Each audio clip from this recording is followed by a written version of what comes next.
Fala galera, História em Pauta número 10, o último História em Pauta do ano de 2014, e dessa vez falando sobre o tema educação. Só não esqueça de compartilhar, curtir e se inscrever no nosso canal no YouTube. Fica agora com o vídeo. Fui!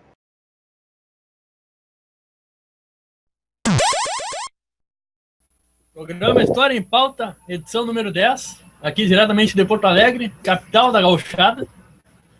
Oriundos aí lá de Alvorada, nossa terra natal, levando em conta nosso programa História em Pauta, e um grande conterrâneo nosso aqui como convidado. Então, o grande professor Marcito Luz, vamos conversar sobre educação, não só educação escolar. Até uma das perguntas serão essas, né? Se educação, a escola tem monopólio da educação ou não, né? Então, hoje, dia 30 de dezembro, último programa do ano, de 2014. Então, tá feita aí a abertura do programa. Então, eu quero introduzir o colega Fábio, então, que dê as boas-vindas aos nossos ouvintes. Boa tarde a todos, de Porto Alegre para toda a América Latina, mais uma História em Pauta no ar aqui, saudando o nosso convidado Marcito Luz, dos tempos da 3W. Coisa boa, hein? Fazia o programa, claro. Vai nos trazer uma luz aí para nós. Ele não sabe nada de educação. Vamos lá. Vai nos ensinar agora. Será? Eu não sei não, hein? Tô mais para aprender. Marcito, para a gente iniciar esse debate, eu gostaria que tu se apresentasse para os nossos ouvintes, falasse um pouco da tua carreira, da tua atuação como professor. Tá, na verdade, eu vou falar um pouquinho então da minha caminhada. Na verdade, eu comecei... A minha formação é de pesquisador, é muito mais de pesquisador do que como professor. Na verdade, eu sou licenciado em Ciências Sociais e prestava serviços para empresas de pesquisa de opinião. Comecei trabalhando... era o governo Brito. A primeira pesquisa que eu trabalhei era para a FEPAM. Lá me contrataram como estagiário. O Brito estava num dilema se devia ampliar ou não o polo petroquímico. E aí foi necessária uma pesquisa de impacto ambiental, lá entre Montenegro e Triunfo. Teve geólogos, geógrafos, historiadores trabalhando, uma equipe muito grande para fazer rima, e nós descobrimos que existia uma desigualdade muito grande. Enquanto Montenegro se desenvolveu, aliás, Triunfo se desenvolveu bastante, tanto que Triunfo, hoje a gente vê, a história de Triunfo é a história da roubalheira, fica com grande parte da arrecadação por conta do polo, e Montenegro foi recebendo os peões que ficaram marginalizados. Então, os primeiros resultados apontavam para isso, apontavam para um nível de poluição muito elevado do solo ali em Montenegro, uma desigualdade brutal. Quando saíram os primeiros resultados, o Brito cortou a verba e aí, mesmo assim, mandou tocar a ampliação do polo e azar do goleiro. Dali em diante, comecei a trabalhar para empresas de pesquisa de opinião, passei por pesquisa de mercado, depois pesquisas de opinião, comecei como digitador, aí fui fazendo depois campo de digitação, depois fazendo um pouquinho de cada, processamento dos resultados, depois fui fazendo relatório, fui fazendo projetos para as empresas, fui apresentando resultados e assim vai. Eu cheguei num momento que eu me dei conta que, olha, eu estou aprendendo muito aqui, mas é trabalho precário, você recebe por produção. Se você não produzir, não recebe. E muitos dos trabalhos eram por licitação com o governo. Então, em alguns deles, levava quase um ano para tu receber. Só que eu cheguei num ponto que, olha, só o dono da empresa está ganhando dinheiro. Isso não tem mais para onde crescer. Só resta ou eu abro a minha empresa ou eu vou fazer outra coisa da vida.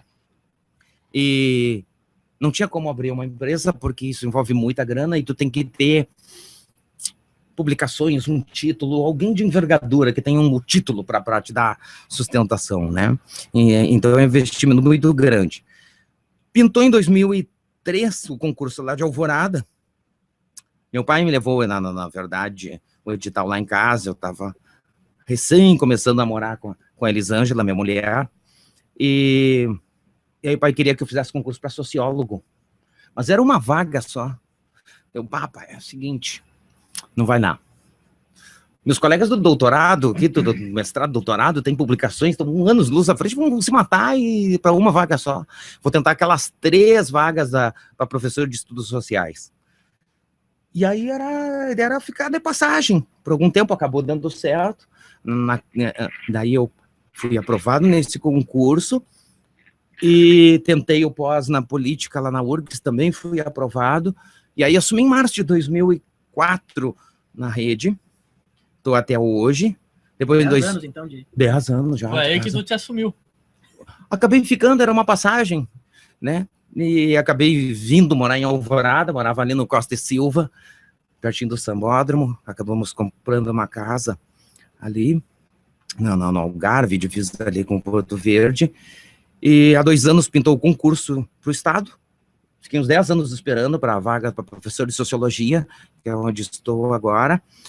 Em 2009 fui eleito diretor lá no Elisardo, numa escola que eu trabalhei 3 anos na Secretaria de Educação, fiquei de 2007 a 2009, trabalhava no setor do pedagógico à noite, e depois em 2009 eu peguei uma convocação pela manhã por falta de professores de geografia, acabei sendo eleito lá e fiquei até 2013. E aí este ano retornei para as salas de aula no município e estou no estado já há 2 anos, completou, não, parece que foi ontem já. O tempo passa, né? Quanto mais a gente envelhece, mais o tempo passa, parece. Hoje, entrando em férias hoje, do município, 11 da manhã, saí de lá já. Vim para cá. Direto para História em Pauta. Direto. Freitas, dá seguimento aí a... A gente fez uma pesquisa sobre o significado etimológico da palavra educação. Opa, interessante. Então a gente descobriu aí que vem do latim educare, que está ligado a educere. Tem o prefixo ex, quer dizer fora, e docere, que é conduzir, levar. Então quer dizer conduzir para fora. E qual é a conclusão aqui desse verbete? Quer dizer preparar o indivíduo para o mundo. Mas eu penso diferente. Vamos ver o que tu pensa. Eu penso que conduzir para fora quer dizer que a gente tem que levar aquele guri, aquela guriazinha que está lá na sala de aula, para fora da cultura dela. Ah, que interessante. Desse ponto de vista, é uma agressão. Também, é uma violência. Toda educação é uma violência simbólica, isso é verdade. É uma aculturação. Então a gente tem que trazer para ela o que tem de fora dela mesma. Tem que levar ela para fora de si mesma.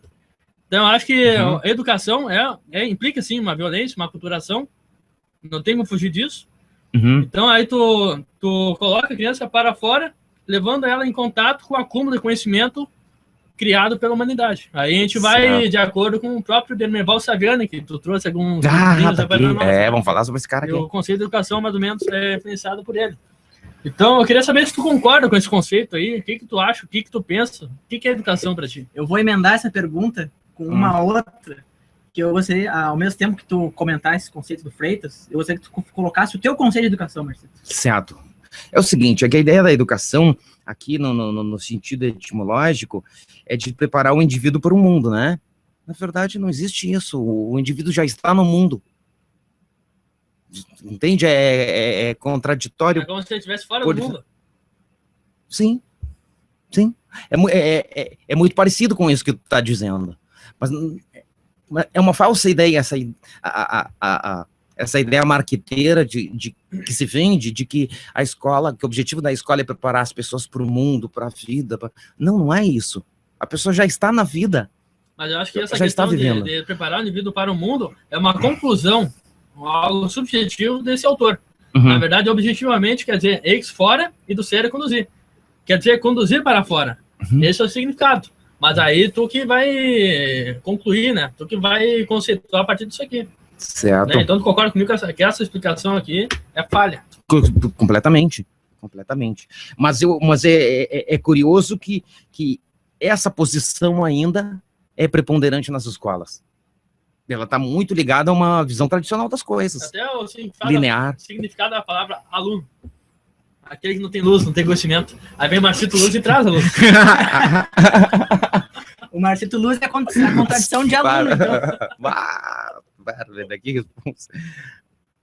Bom, do conceito da ideia do conceito de educação, eu vou dizer para vocês como é que eu vejo. Eu vejo a educação muito como um processo. Para começo de conversa. Processo que começa em casa, começa lá na família. O que acontece na escola é a chamada educação formal, é a escolarização.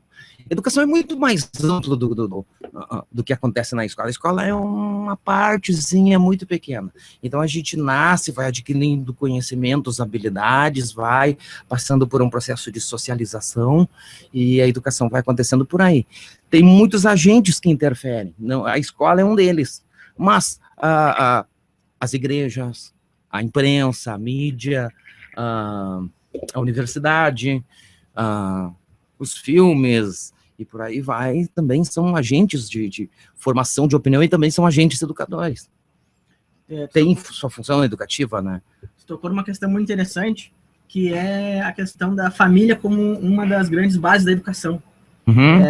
Há um consenso, tu que tem uma vivência escolar, há um consenso ou uma espécie de tendência das famílias relegarem só a escola, essa questão da educação?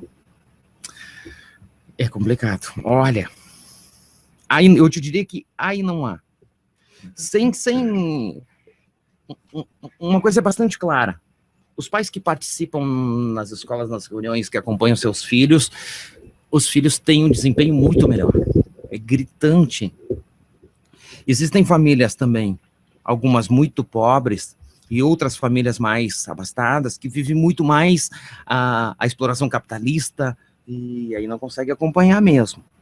Existe. Tem, em Alvorada é crítico, em algumas regiões aqui em Porto Alegre, eu acredito que não deve ser muito diferente, tem crianças que vão para a escola só para comer, sabe? As escolas refletem as desigualdades sociais, muitas vezes profundas. E aí a gente tem que ter um entendimento, olha, o aluno vai ter limitações para o aprendizado, muito grandes, muito grandes.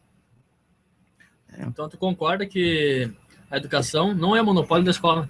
Não, de jeito algum. Nunca foi, nunca será. E ainda bem que é assim. A escola é só a passagem. A escola lá nas escolas onde eu trabalho, é trabalho. Lá eu ganho dinheiro. Claro que tem muito mais coisas além disso, né? Mas isso eu tenho que ter muito claro. Meu trabalho, aquilo lá não é minha vida. Aquilo lá é meu trabalho, é uma partezinha só. Não posso depositar todas as minhas esperanças, todas as minhas expectativas dentro da escola. Agora, eu não acho que as famílias que alegam toda a educação, não. A educação começa em casa. É importante que os pais acompanhem, que sejam parceiros da escola, que acompanhem o máximo possível. É uma dificuldade muito grande, é um desafio, né? Mas a educação não é nunca foi, nunca será, nunca vai ser monopólio da escola. A escola é só uma passagem, né? Inclusive há pessoas que defendem que quanto menos escola, melhor. Na verdade, que as pessoas deveriam ter a liberdade, um argumento mais, digamos assim, à direita, quem sabe, né? Assim, quanto menos escolarização, melhor. Um deles, tem um cara mais libertário, Ivan Illich. Que é um referencial teórico do Paulo Freire, né? Exatamente, foi parceiro por algum tempo. Só que o Illich é libertário, né? E o Freire é libertador. Tem uns matizes aí. Pedagógicas. A gente vai falar um pouquinho sobre isso mais à frente, né? Vamos falar. Mas, Marcito, eu quero te lançar. Ouvindo essa tua fala e compreendendo ela, me veio uma questão na cabeça que não está nem no roteiro. Mas eu vou te fazer, porque o nosso lema é História, Educação e Polêmica. Isso aí. Nós temos aqui uns livros do Marx, nós somos um pouco marxistas, né? Só um pouquinho. Um pouquinho só. Mas também positivistas também, um pouco. Uhum. E eu gostaria de saber de ti se tu considera ou não a educação escolar como alienante. Não totalmente. Não totalmente. Em que aspectos tu consideraria alienante? Em que aspectos não alienante? Ela é alienante no sentido de que tu fica nós temos um livro aqui, por exemplo, esse livro aqui, o Nova História Crítica, do Mário Schmidt. Certo. Ele foi muito criticado por trazer um viés marxista para as aulas de história. E é por isso que eu te pergunto, até que ponto a educação pode ser alienante? Mas foi criticado por quem? Principalmente pela Revista Veja e pelo Ali Camel, que é o diretor de jornalismo da Globo. Mas esses caras, eles leram o livro didático? Eles leram, analisaram. Poxa vida, existe um processo de escolha dos livros didáticos foi um livro, nas escolas. Foi um livro implementado na época do governo Fernando Henrique. Qual é o problema? Não vejo o problema da pessoa usar a abordagem marxista. E o cara não é historiador, Não é historiador. A gente tem que levar em conta que quando o livro didático é apenas um recurso, um dos recursos entre milhares. Eles gostaram da nossa técnica ali. Olha ali. são marxistas ali também. Os livros didáticos são escolhidos pelos professores das escolas. Existe um processo que é feito pelo FNDE. Se a escola faz direitinho, preenche os cadastros, analisa os livros, tem uma série de requisitos. Tem tramóias também, né? A gente sabe disso, né? Tem muito procedimento equivocado. Mas é direito dos professores escolherem uma abordagem marxista, que pode ser complementar a outro tipo de material que se trabalha em sala de aula. Usar o livro marxista é criticando, a visão marxista do livro também. Aí também vai exercitar o senso crítico do aluno. Não precisa aceitar tudo que o livro diz. Sim, tu pode estudar tu tem que estudar o marxismo para criticá-lo. Tu tem que saber a língua do inimigo para tu tentar dominar. É isso, é estratégico. O que eu não posso entender é um cara como o Rodrigo Constantino, por exemplo, Se dizer um que liberal, critica Marx, mas não leu Marx. Sabe? O que eu não posso entender é toda essa reificação que se faz ao Pondé, por exemplo. Pô, cara, tu pega aquele livrinho dele lá do Politicamente Incorreto da Filosofia, tu chega na metade dele, ele tá fazendo ali um rascunho do pensamento liberal clássico. Depois ele começa a repetir, tu já fica de saco cheio no meio do livro. Sabe? E o que ele está criticando, os liberais também cometem o mesmo tipo de erro, que é produzir a perseguição ao pensamento diferente. Então não vejo problema de se usar a abordagem marxista, a abordagem tradicional. Não, essa é o que está no livro. Tu tem outras abordagens, tu tem outros mecanismos. O livro didático não é o principal. Aliás, nós temos uma tradição dentro do magistério, que é muito influenciada pelas concepções progressistas. E elas são avessas ao livro didático. É uma contradição. Quando tu está criticando o livro que é de esquerda, o que tu está criticando? Tu está criticando o livro, tu está criticando o processo de escolha do livro, ou tu está criticando o fato dos professores rejeitarem o livro didático? Não está claro. Esse tipo de crítica é confusa. Não acrescenta nada, na minha opinião. Agora, não sou contra que o Constantino, que o Osp, esses caras façam as críticas. É bom, a gente precisa disso, né? Até essa crítica mais superficial, digamos assim. Se for ler o Leandro Konder, que era um marxista, ele faz críticas mais contundentes ao marxismo do que esses liberais aí. O Olavo de Carvalho, por exemplo. Sim. Ele alimenta muitas vezes a Rede Globo aí contra o marxismo. Sim. Ele tem uma leitura, né? Ele pode fazer uma crítica. Pode, é um cara muito... Faz uma crítica por dentro, Fazia, né? Fazia, não sei. Faleceu, enfim, né? Faleceu. Mas ele... Recentemente, esse ano. Foi esse ano, né? Esse ano morreu também faz o quê? Umas 2 semanas ou 3, o Maurice de Verger. Não sei se vocês conhecem. Explica para nós quem é. Esse cara escreveu um livro chamado Os Partidos Políticos, que trabalhava com aquelas fórmulas de coeficiente eleitoral, e que vem de uma tradição francesa lá da ciência política, social. Ele tem um livro, né? Introdução à ciência política. Tem várias, muita coisa. Como fonte para a tua dissertação sobre a... Não, muito pouco. Sobre a política partidária lá de Alvorada? Não, muito pouco. Mas o Darcy Azambuja deve ter usado alguma coisa. Do quê? Darcy Azambuja. Não, nada. A literatura e ciência política é completamente diferente, porque ela é de tradição americana e pouquíssima influência europeia. No máximo dos José Murilo de Carvalho, dos historiadores, que mais? Roberto da Mata, alguma coisa que tu utiliza. Principalmente os franceses, né? Os franceses têm muita influência também. Tem muita influência. Mas vamos continuar na ideia voltar. Da educação sendo alienante, não. O que tu faz para tuas aulas não serem alienantes?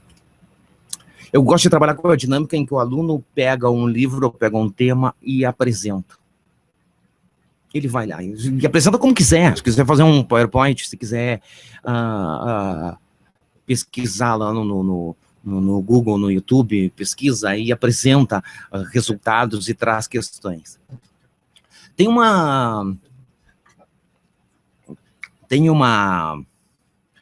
dinâmica que funcionou muito bem esse ano com filosofia e sociologia lá no ensino médio. Já notei que os alunos são muito emocionais. Nós somos seres muito mais emocionais do que racionais. Então, quando o aluno se sente provocado, ele vai reagir. Tem algumas teorias lá da década 1920, mais ou menos, talvez um pouquinho antes, que dizia que o brasileiro era um preguiçoso por definição, devido ao clima tropical, ou ao fato, ao fato de que o país era rico em recursos naturais, portanto o brasileiro não precisa trabalhar. Então é um vagabundo por definição, principalmente se ele for negro. Capaz, esse tipo de teoria gerou uma controvérsia muito grande. Outro tema que gera muita polêmica é a existência ou não de Deus. Sempre. E dá discussão. Sempre. Os evangélicos, os católicos... Pode inovar para saber se existiu ou não Jesus Cristo, por exemplo. Pode. O nosso grupo lá no Facebook está tendo uma discussão, né? E que bom que as pessoas têm informação, o que é a pessoa ser agnóstica, o que é a pessoa ser evangélica, o que é a pessoa ser budista. Que bom, as pessoas podem se informar, se posicionem, isso que eu quero dos meus alunos. Eu quero que eles se posicionem. Pode ser de direita, de esquerda, como quiser, cara. O que importa é que se posicione e saiba por quê. É isso. Eu me identifico muito com essas correntes mais progressistas, mas tem um detalhe, que é uma falhazinha que eu vejo no Freire. Se fala muito na criticidade, não tem que ser crítico, porque a consciência crítica, para o processo de conscientização, correto. Mas a gente chega a um ponto com que a pessoa se torna tão crítica que ela só critica, ela não propõe nada. Sabe? E a gente tem que trabalhar um pouco mais nisso. Sabe, você trabalha muito na lógica dos direitos e pouco na lógica dos deveres. Olha, tem o direito de criticar, mas traz uma proposta aqui. Nem que seja um caminho, mesmo que dê errado, mas traz uma proposta pra gente contornar o tipo de... Eu não sei se eu tô fugindo demais. Não, eu até ia fazer um comentário em relação a essa questão de criticar, só criticar numa aula, porque nos nossos estágios que a gente fez na FAPA, na faculdade, a gente tinha que, basicamente, só incitar as crianças a fazer perguntas e críticas. Chegava um momento que, às vezes, a gente queria colocar uma coisa pronta para elas, pelo menos ter um norte, assim, e às vezes não era vetado para nós ter isso aí, entendeu? Por isso que eu acho que é interessante tu colocar essa questão, porque não adianta só fazer perguntas e criticar, às vezes tu precisa ter uma referência. Precisa ter alguma coisa que, não que vai te doutrinar, mas que vai te guiar até tu chegar a um determinado ponto, que a partir de então tu vai criticar de novo. Até para criar uma base, né? Criar uma base, né? Sim.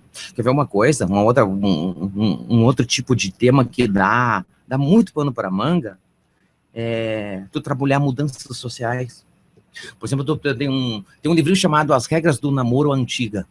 Lá tem um homem que escreveu sobre os 10 mandamentos da felicidade, os 10 mandamentos do casamento ou a arte de ser feliz, assim. E aí ele coloca em 10 mandamentos, assim, o que a mulher deve ser, deve fazer e tudo. E aí tu compara, né? Tipo o Ovidio, mais ou menos. O Ovidio tem um livro assim, né? Não Arte sei. do Amor, né? Ah, é? Que é um passo a passo para a mulher conquistar o homem, para o homem conquistar a mulher. Mas é muito interessante tu pegar esses manuais e comparar com o que está acontecendo, né? O que era o namoro de portão e tu comparar. Ou tu pegar, por exemplo, um tema que faz muito sucesso esse ano, foi uma coisa que a gente conseguiu movimentar. Pega lá a dissertação de mestrado do Hermano Viana. Hermano Viana é o irmão do Herbert Viana. O Hermano trabalha com a Regina Casé há muito tempo. E aí publicou um livrinho chamado O Mundo Funk Carioca. Lá na década de 80, quando o DJ Marlboro andava de ônibus, ele andava junto, ia para os bailes, ele começou a estranhar aqueles bailes que aconteciam na Zona Sul, e aí resolveu estudar. Então tu tem uma caminhada histórica, tu vai do James Brown, vai vindo, e é para tu ter uma noção no que se transformou. Faz uma aula com música também, a gurizada vai gostar, tenho certeza. Funciona bem. Mas como fazer para não dispersar a gurizada? Como assim dispersar? Usando muita música, por exemplo. Não dispersa a gurizada, hein? Eu acho que não. Eu acho que não, se eles se envolverem na pesquisa juntos, acho que não. Eu tenho alunos lá em Alvorada que cantam. Que agora tu tem acesso ao MPC até num tablet. A pessoa pode produzir a sua música. É um movimento muito importante, quebraram as gravadoras.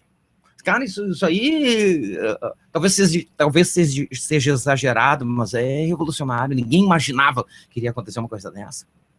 Daqui a pouco tá fazendo tua música. Isso aqui é mágico, né, cara? A gente tá aqui sentado, aqui tomando chimarrão, conversando, trocando uma ideia e falando uma bobagem e assim vai. Isso aqui é mágico. Nós temos um ponto de cultura aqui contra-hegemônico. E é importantíssimo. É importantíssimo. Importantíssimo. Tinha um cara do marketing político lá. Qual era o nome do cara que defendia o marketing político de contra-hegemonia? Não é Eduardo Jorge? Poxa vida, o cara depois foi... é o candidato aqui não é. Putz, eu não consigo me lembrar o nome do cara. Dizem que ele é o Mujica brasileiro, mas eu tenho minhas dúvidas. Pá, mas é um cara interessante, né, esse Eduardo Jorge. Eu não consigo me lembrar o nome desse outro. Mas é muito importante que tenha esses espaços. Vamos adiantar nosso intervalo aí, pra gente tomar essa térmica aqui. Na verdade, eu vou deixar uma pergunta aqui pro Marcito ir pensando. Enquanto isso, que é uma pergunta bem interessante, que é assim, quais os desafios de ser professor no município de Alvorada? Isso, para depois do intervalo? Depois do intervalo, vai pensando aí. São muitos, hein? Opa, então a gente vai querer ouvir com detalhes todos eles. Já voltamos com História em Pauta. Feito, valeu. De volta com História em Pauta aqui no A Integração de Porto Alegre para toda a América Latina. E, Marcito, tu pensou bastante sobre a pergunta que eu te fiz? Mas repita a pergunta. Eu vou repetir ela para os nossos ouvintes. Eu me esqueci. Quais os maiores desafios de um professor no município de Alvorada? Quantos desafios? Você quer 5 desafios? Eu quero quantos o Marcito... Todos possíveis e imagináveis. Todos possíveis que o Marcito puder dizer aí para nós. Tá, eu vou falar de uma maneira mais geral e depois entrar para o caso de Alvorada, tá? Primeiro, assim, o professor que está em sala de aula. Primeiro desafio, o aluno tem que gostar do professor. Primeira coisa. Sabe, o professor tem que ter uma postura, tem que ganhar o aluno, ganhar a confiança do aluno, tem que ser amigo do aluno. A segunda coisa, o aluno vai aprender se ele quiser.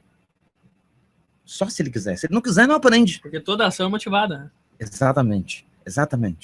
Né? Aí entra o papel mediador do professor. O problema é que nós temos uma estrutura de escola que ainda é muito conservadora. Bastante.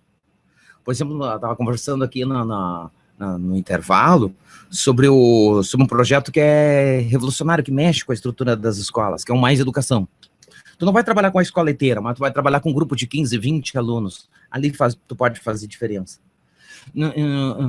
Em escolas mais carentes, como nos estados nordestinos, por exemplo, é revolucionário, cara, tu mexe. Mas para fazer isso, tu tem que ter as pessoas, tu tem que ter adesão, tem que ter professores que apoiam, tem que ter pessoas dispostas, né? O segundo desafio, eu te diria, que é da gestão. O professor está muito desmoralizado ainda como categoria, como profissional, né? E aí a gente precisa muito do suporte dos pais. E relacionado a isso, tem a gestão. A gestão é um desafio, porque em Alvorada, ou nos estados, em boa parte do país, os gestores são eleitos. Mas nós somos professores. Eu sou professor de estudos sociais e fui eleito diretor. É outra coisa completamente diferente. Tu vai estar lidando com uma escola que tem um CNPJ, que tem que se comportar como uma empresa, que tu não pode entregar endividada, que qualquer gasto acima de R$8.000, tu tem que fazer uma licitação. Mas hoje tudo que é público é empresarial, né? Tudo tem... É empresa, né? E tem que ser lidado, é empresa. É uma empresa de tipo diferente, mas é uma empresa, sabe? E junto com a gestão, tu tá lidando com pessoas. Pessoas têm paixões, têm interesses, tu tem que conciliar, tu tem que estar apagando incêndio a todo momento, falta quadro nas escolas, né? Em Alvorada isso é muito crítico. Existe uma rotatividade gigantesca. Não por causa das comunidades, mas por causa do plano de carreira, salários baixos, pouco atraentes, né? Infelizmente, a educação não é uma prioridade. Pagar bem o professor nos municípios não está indo bem. Agora, tem um problema que afeta em cheio e que tem a ver com o livrinho que eu trouxe aqui, esse cara aqui. Esse é o mestre. Dermeval Saviani. Esse cara tem um texto clássico, Escola e Democracia, esse livro aqui, em que ele fala da teoria da curvatura da vara. Conhecem? Do Lenin, né? Se a vara tá torta para um lado, você tem que, para endireitá-la, você tem que virar do lado avesso. Na verdade, ele tá batendo aqui nesse texto aqui na Escola Nova, batendo muito forte. Nos piaretianos. Exatamente. O problema,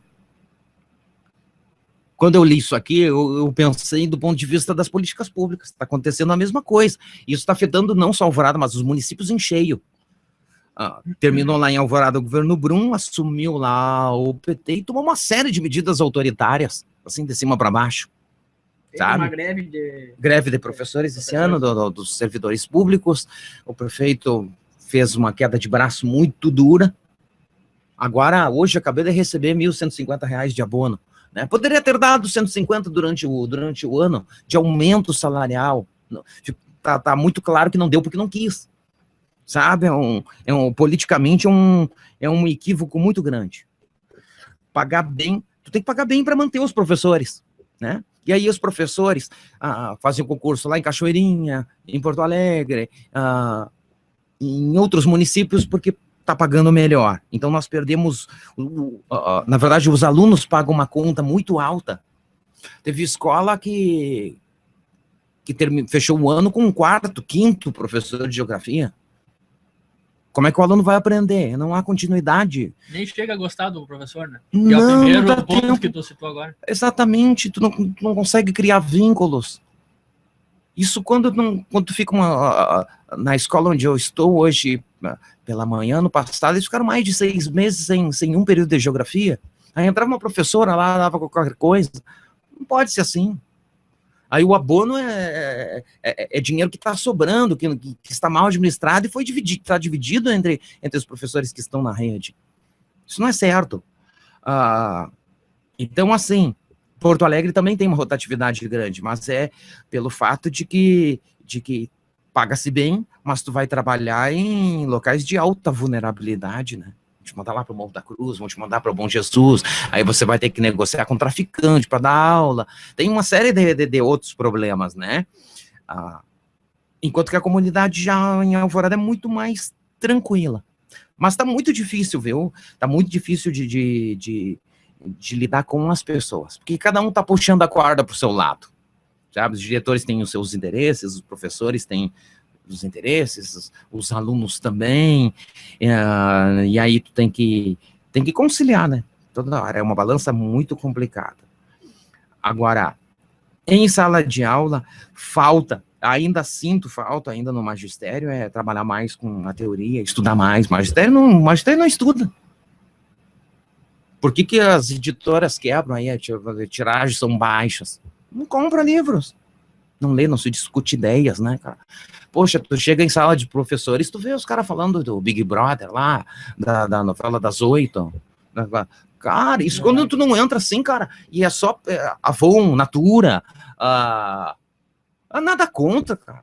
Assim, as professoras também estão massacradas, né? Muitas delas trabalhando 60 horas semanais. Não tem quem aguente, não tem casamento que resista, cara. Sabe, as mulheres comprando roupa lá, se endividando. Roupa bonita, tem que combinar com a cor do carro, olha lá, não sei o que, tem que ser vermelho aquele lá.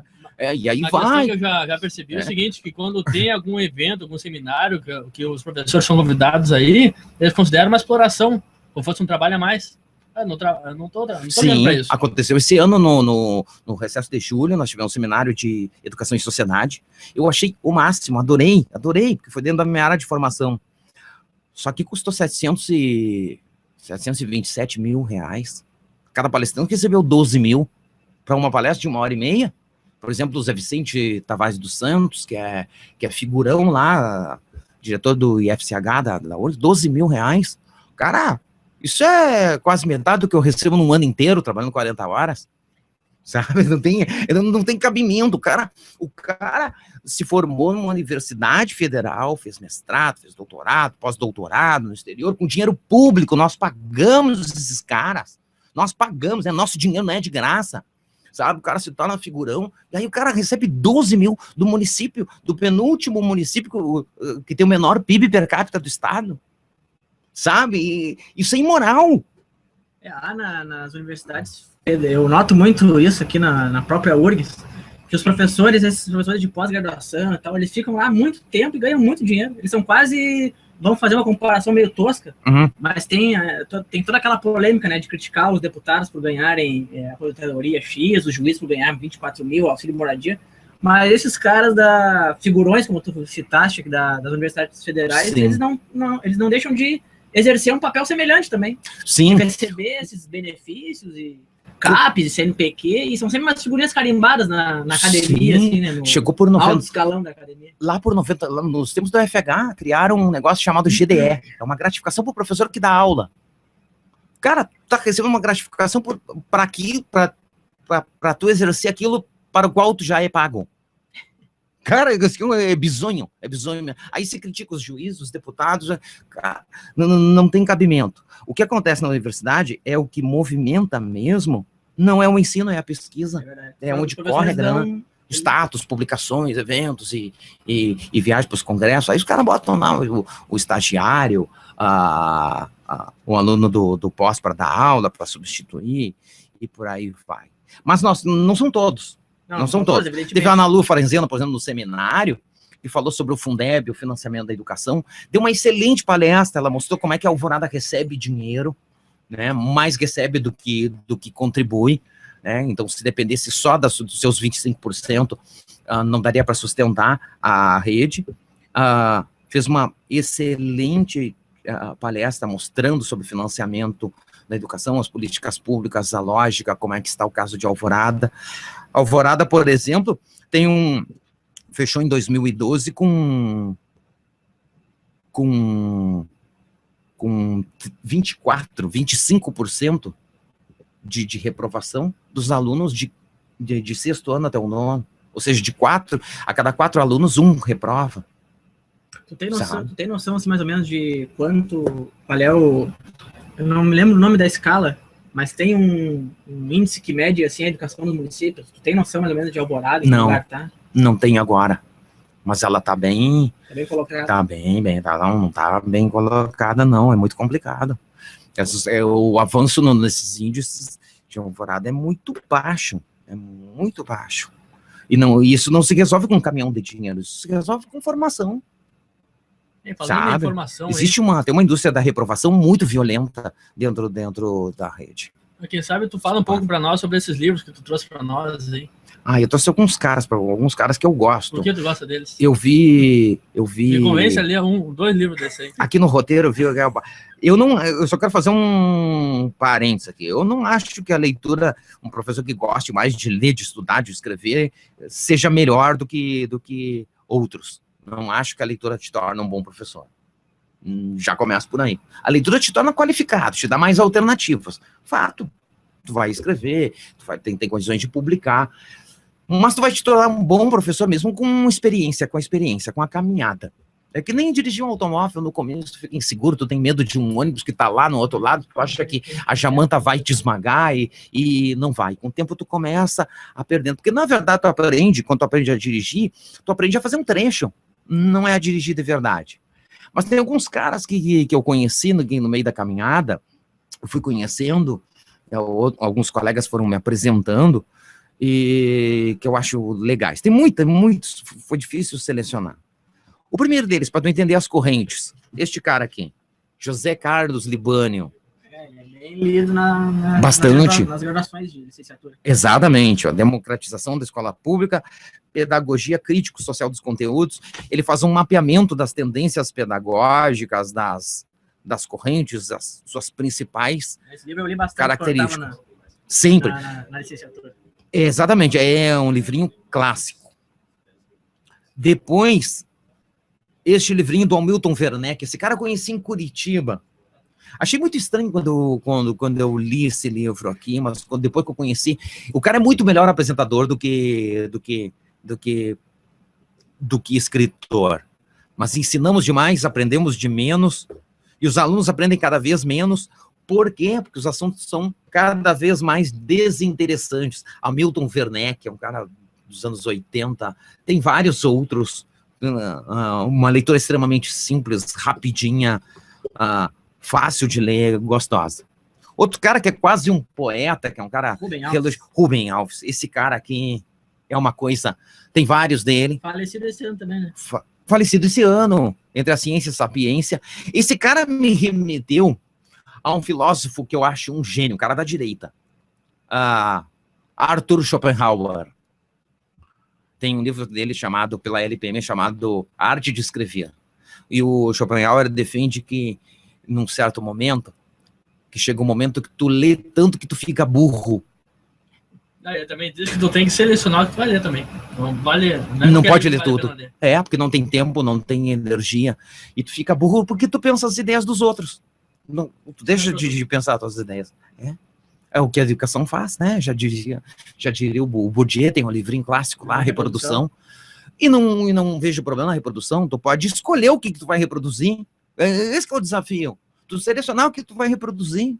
Tu pode reproduzir mais do mesmo, sempre a mesma aula com giz, guspe, giz. Vai reproduzir num contexto diferente daquele original, né? Sim. Vai acabar criando uma coisa nova também.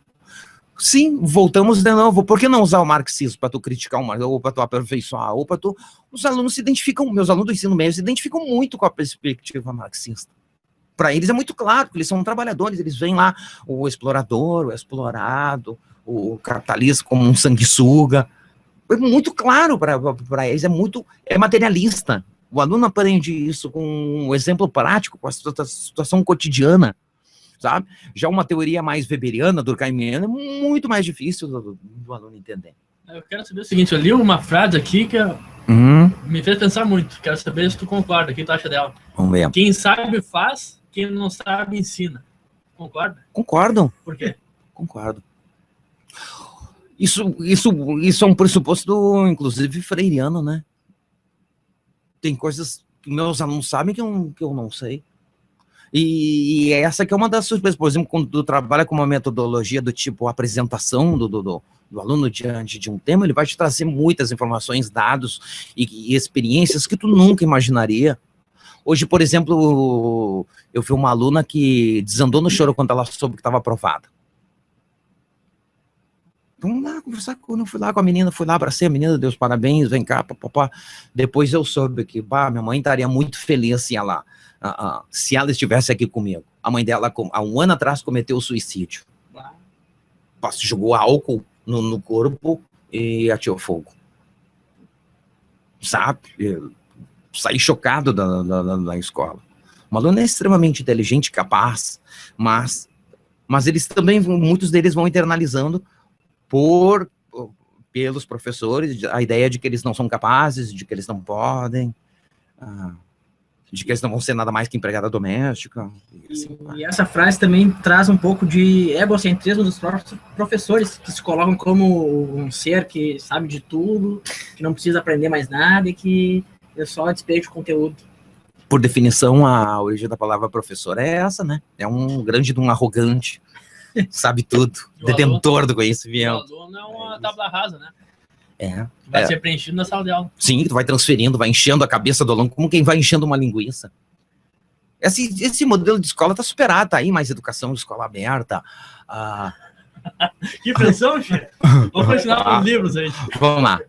Esse cara aqui é o substituto do Paulo Freire, lá na USP. Esse que é o problema da profissionalização, velho. Vitor Paro, esse cara teve em Alvorada, em 2013, falando sobre educação como direito.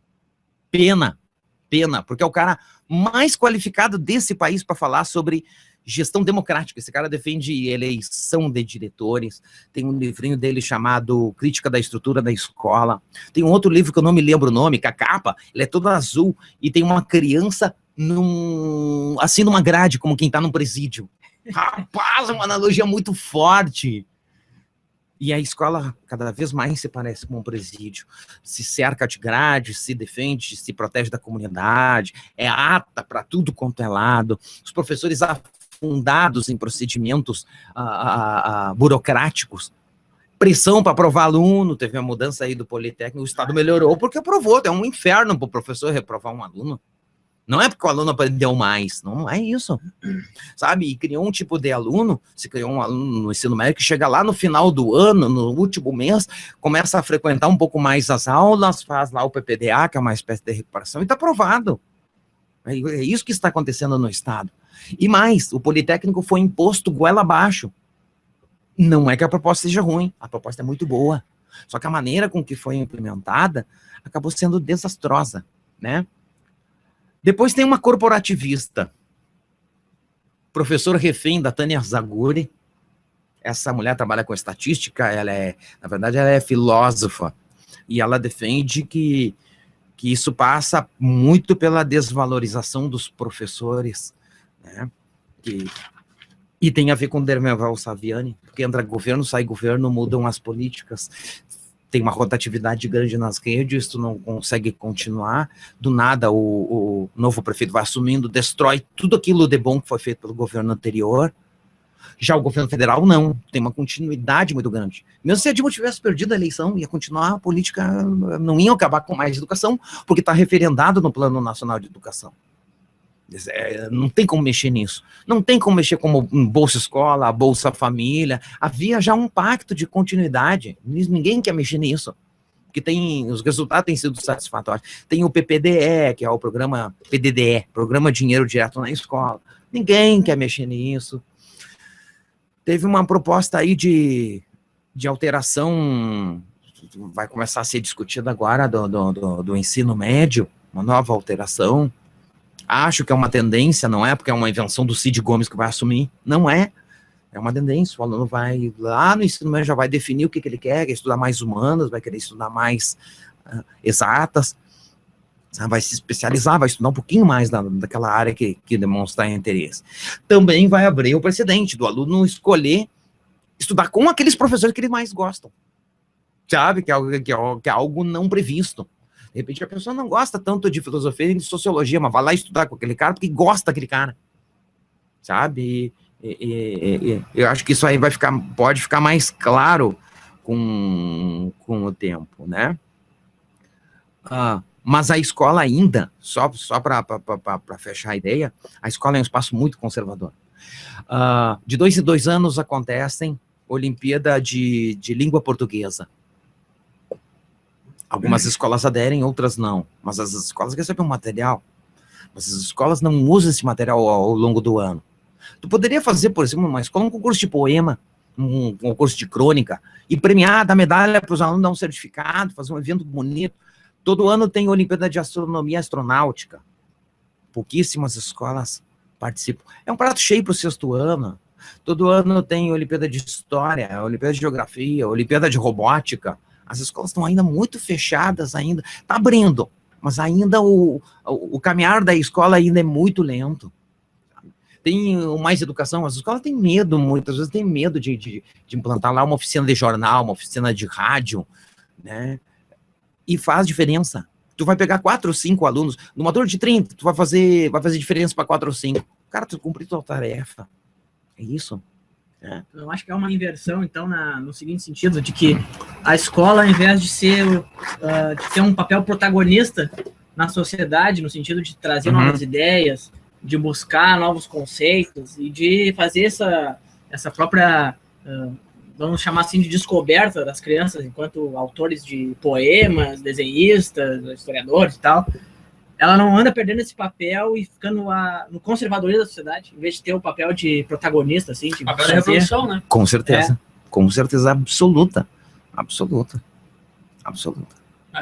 E aquele livro, curioso. Isso aqui é presente para vocês. Opa! Como eu não sabia que tinha uma biblioteca aqui, eu vou trazer mais exemplares aqui, vou fazer minha doce para você. A história dos povos indígena e afro-brasileiro. Para vocês, ó. E eu tinha uma outra. Eu só tenho uma cópia lá em casa, mas eu não achei. É de versão garantida. Diversão garantida do... Ele é devorado, né? Sérgio Brandão, exatamente, que era um parceiro nosso. Sim. Não é professor de matemática? Sociólogo, não, psicólogo. Lá estudou, professor de matemática. Eu fiz uma oficina de contos com ele. Ah, com o Brandão? Sim, ele tem vários livros de contos. Eram na praça da prefeitura. Ah, que legal. Não era sala dela. Aí depois ele publicou, porque tem vários livros dele de contos para crianças. Eu, por timidez, eu saí. Eu tinha que ler. Mas olha aí só. Eu saí. Tinha preguiça de ler, Freitas. Vergonha. Vergonha não, mas a maioria dos alunos são assim. Ah, é um baita livro, né? O camarada do Galeano. As Veias Abertas da América Latina é um baita. Mas a Voz Oculta poderia explicar por que esse livro é bom. Se apresente. Importantíssimo. Por que esse livro é bom? O livro é fundamental para te conhecer a tua raiz, conhecer a tua origem, principalmente conhecer a tua terra. Muito Nossa terra É americana. verdade, é Não verdade. adianta o que eu falar, não vai explicar, tu vai entender quando tu ler. Faz um convite aí dizendo o autor do livro e o nome. Eduardo Galeano, né? Clássico. É um gênio, gente. E o nome do livro é As Veias Abertas da América Latina. E também tem um, quem gosta dos índios norte-americanos, que é Império Meu Coração na Curva do Mundo. Ah, esse livro é muito bom. Genial. Jim Brown, o nome do autor. Jim Brown. Olha, é genial, genial. Bem lembrado, o Galeano é um gênio, Mas qual é o rapaz. teu nome, hein? Te apresenta para os ouvintes, pô. Voz do além. Aqui operando a mesa, Jones Underground, e tem um programa toda terça e quinta também aí na La Integração, que é versão rap, tá, pessoal? Bah, Tem mas no que YouTube esse show. programa aí? Opa, então vamos conferir, pessoal, aí. Um abração. Aqui também estamos ao lado aqui o professor Crown Bugalu Regis. Mas Mas olha poderia se apresentar e aí. dizer um pouco da sua experiência para nós? É a mão invisível do imperialismo, como diria o Adam Smith. Há quem diga, né, que o trabalhador, a mão de obra assalariada é uma categoria de mão de obra escrava. É, isso é verdade. Ah, sim. Com certeza, tem muita coisa Sim. comum. A gente já conversou isso com o professor Denilson, ele concordou com a gente. Tem muita coisa em comum, sim. mais semelhança que diferença entre o escravo e o assalariado. Isso a gente falou com ele na extinta 3W, no programa que falava sobre trabalho. Ah, que saudade. Está disponível no YouTube e no nosso blog. Tá lá no YouTube. Mas, ô Marcito, eu queria Uhum. entrar num assunto contigo que é relativo a essa questão escolar, Uhum. mas também essa vai ser a pergunta para finalizar, mas eu queria ouvir a tua opinião, que no Brasil, nesses últimos anos de governo aí, há uma tendência de valorizar o ensino superior, tanto com Certo. bolsas e cotas e tal. Tu não Uhum. acha que há uma deficiência nesse sentido do governo no ensino básico? Que daí, nesse sentido, acaba, como é que pode dizer, conflagrando ou resultando nessas dificuldades que tu tem com o professor de Alvorada, por exemplo, que é um professor de ensino básico, que muitas vezes não tem estrutura, e salário desvalorizado e tal. Uhum. Como é que pode fazer esse paralelo entre ensino superior e ensino básico? Há uma diferença assim, gritante do aluno que não é preparado no ensino básico, mas chega no ensino superior? Uhum. Tá, eu te diria o seguinte. A ideia é se o governo deveria investir mais numa ou na outra, né? Eu ainda sou do ponto de vista que o governo tem que equilibrar as coisas. Não tem dinheiro para tudo. Se tu Será que não tem? Tu já viu o impostômetro, como é que é? já vi uma Será coisa que não tem? absurda. Já vi. A universidade custa muito caro. É um elefante. E é bolsas para universidade elefante privada, para financiamento de universidade privada. Bom, na verdade isso aí é o neoliberalismo, né? Tem Os gente- petistas surtam, né? Mas Tem gente que fala que o governo atual não é neoliberal, é pós-neoliberal. os caras estão inventando um novo termo para fazer exatamente aquilo que o Fernando Henrique fazia. Então não é continuidade pura. Eu fecho com a tua posição, Fábio, quando tu faz uma crítica, por exemplo, ao professor Cássio. Não tem projeto de nação no governo Lula, nem governo do Dilma, conversa. Pode ter existido lá no Getúlio Vargas, no Jango, no que ele analisa do doutorado, no livro bonito que ele publicou. Ele é um cara, ele é boa pinta e tal, faz sucesso com as minas e tudo. Não, é legal, cara, ele é um cara inteligente. O cara, o Bafa, uma baita entrevista aquela noite. Sim, é um cara muito talentoso, mas agora tá muito complicado. Cara, a Dilma foi reeleita e ela condicionou a escolha do ministério dela aos resultados eleitorais. Que projeto de nação é possível com Cátia Abreu, com os PMDBistas, cara, Michel Temer, estavam cogitando Sarney na cultura. Sarney na cultura é muito bom. Caramba, pela madrugada, vão que Maluf, não sei aonde. Por favor, não tem cabimento. Eu consigo ver isso. Ontem não, essa madrugada aí eu vi uma notícia que parece que eu não vou saber dizer assim especificamente, mas é que o governo está implantando uma nova política trabalhista de cortar benefícios. Sim. Por exemplo, tu precisa, antigamente, para te ter um auxílio de desemprego, tu ganha um dinheiro enquanto tá desempregado, né, durante algum tempo, tu precisava de 6 meses de trabalhando carteira assinada. Exato. Hoje em dia, eles mais que dobraram, precisa de 1 ano e 6 meses trabalhando no carteira assinada numa empresa para receber o auxílio de desemprego. É que eles notaram... E o Mercadante, que é o ministro... O ministro, certo. Eu não me lembro se ele é ministro da Fazenda ou do Trabalho. Fazenda.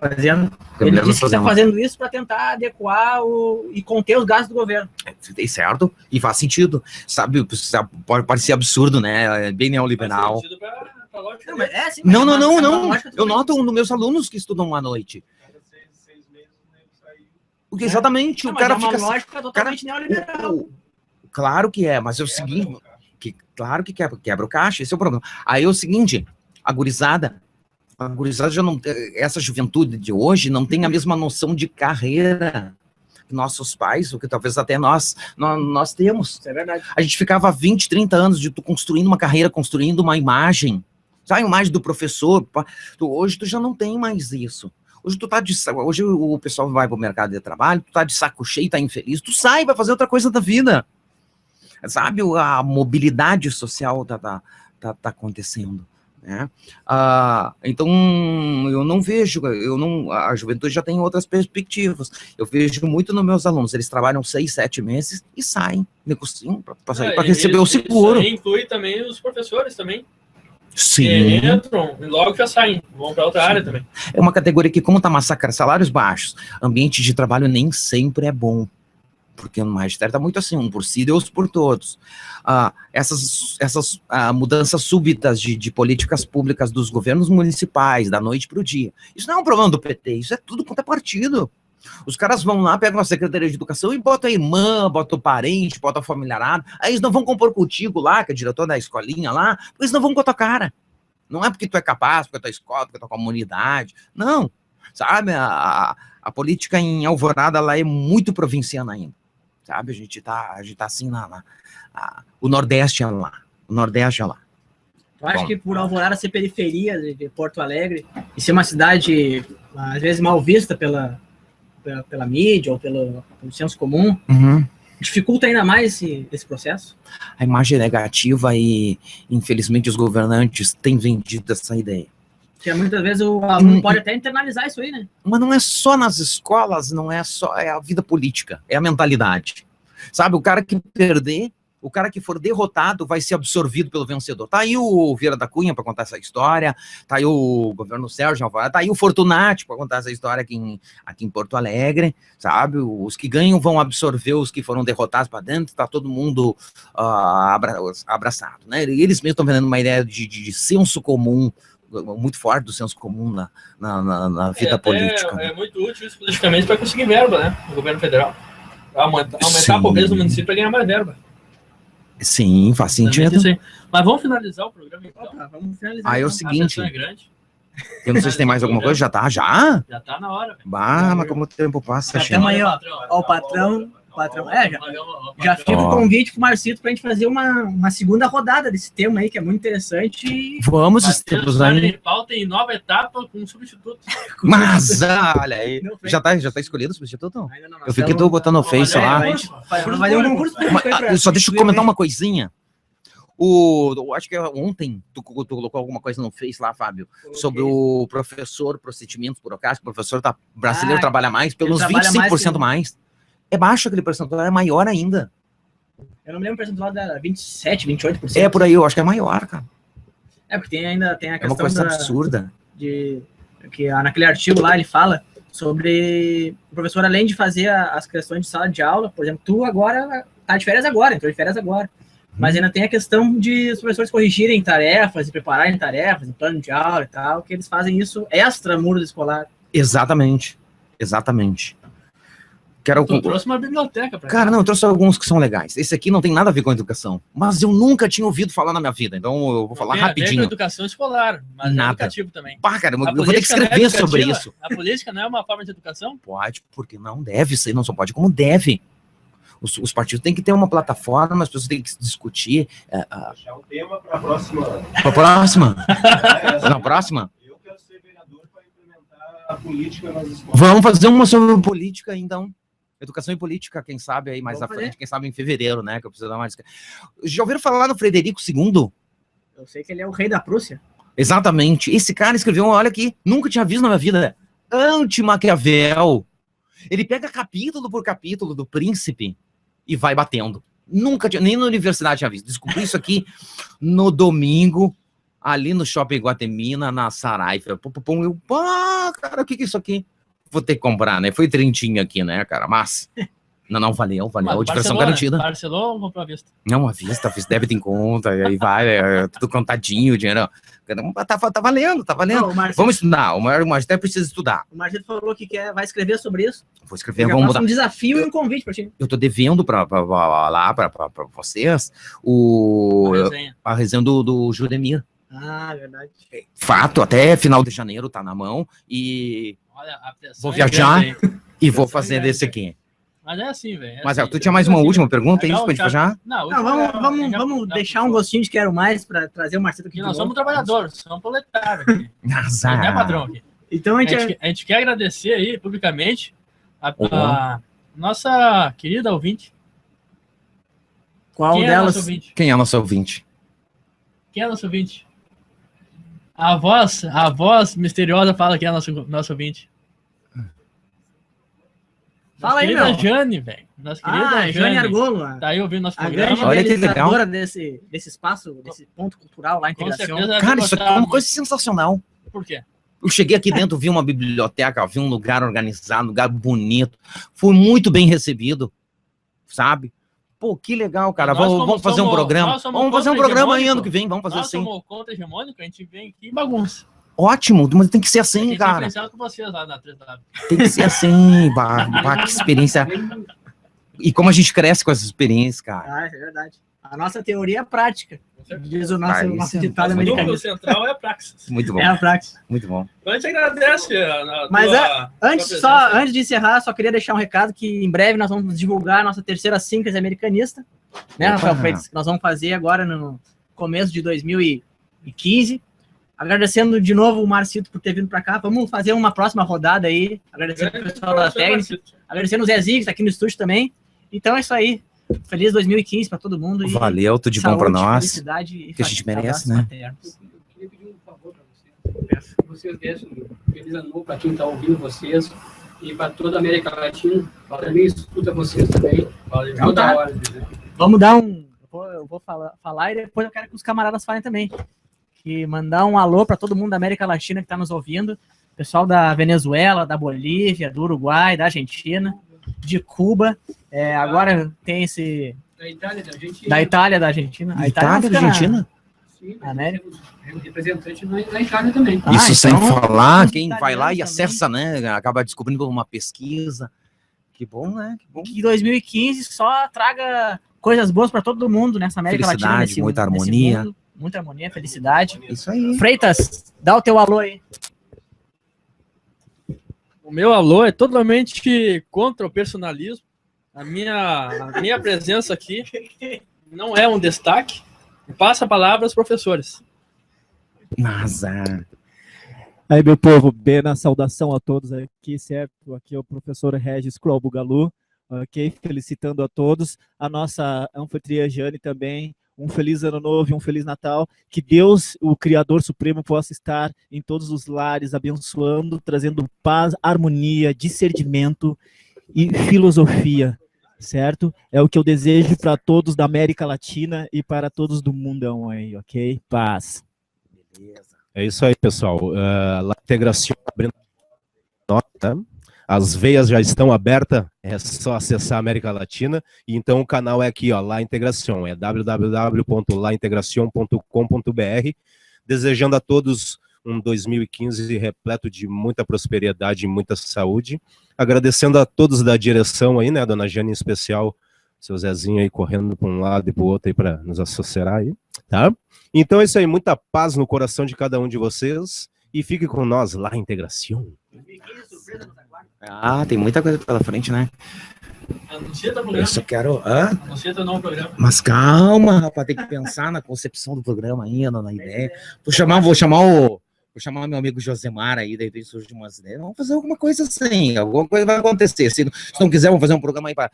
Cara, tem uma coisa que. Manda um alô pra Sara e pro Josemar. Ah, para Sara, pro Josemar, um abração para eles aí. Tem um povo lá que. Ah, é um casal lindo, né? Tu sabe que a Sabrina, nunca mais vi a Sabrina, pá, sumiu da Abina, tem um povo que sumiu aí, de repente consegue trazer, resgatar o pessoal. Isso aí. Quero desejar um 2015 maravilhoso para nós, professores da nossa Alvorada, professores de Porto Alegre, da América, vamos estudar, gente. Nossos alunos merecem um professor mais qualificado, os alunos merecem que a gente faça grandes discussões, que a gente avança assim, né? Eu penso de uma maneira, o Rafael pensa de outra, a gente cresce assim nessa dialética, a gente precisa de dialética, é isso, discutir as grandes ideias, vamos parar de discutir pessoas, mesquinharias, e vamos discutir ideias, tá bom? Feliz 2015 para todo mundo e vida longa aqui ao La Integração, né? Muito obrigado, hein? Alô, aqui o pessoal da La Integração. O pessoal da La Integração. Eu não estou apropriado para estar. O pessoal da La Integração, eu agradeço toda a rapaziada que estão chegando aqui, são novatos, perto de mim são novatos, mas eu levo fé neles. E quero agradecer, dar um feliz ano novo para a Jane, um feliz ano novo para todo o pessoal da La Integração, a equipe de trabalho, que nós vamos começar a realizar a partir do ano que vem. Fazer um trabalho para buscar tirar os adolescentes da rua, tentar dar uma ajuda para eles, e espero, o ano que vem, contar com essa equipe, que tá o Edson, não está presente, o pessoal da filmagem, da equipe de som também não está, mas a gente agradece pelo pessoal que está aqui, e um feliz ano novo para todo mundo, tá? E espero que o ano que vem temos todo mundo junto aqui na La Integração. Muito obrigado, até o ano que vem. Que show! Muito bom.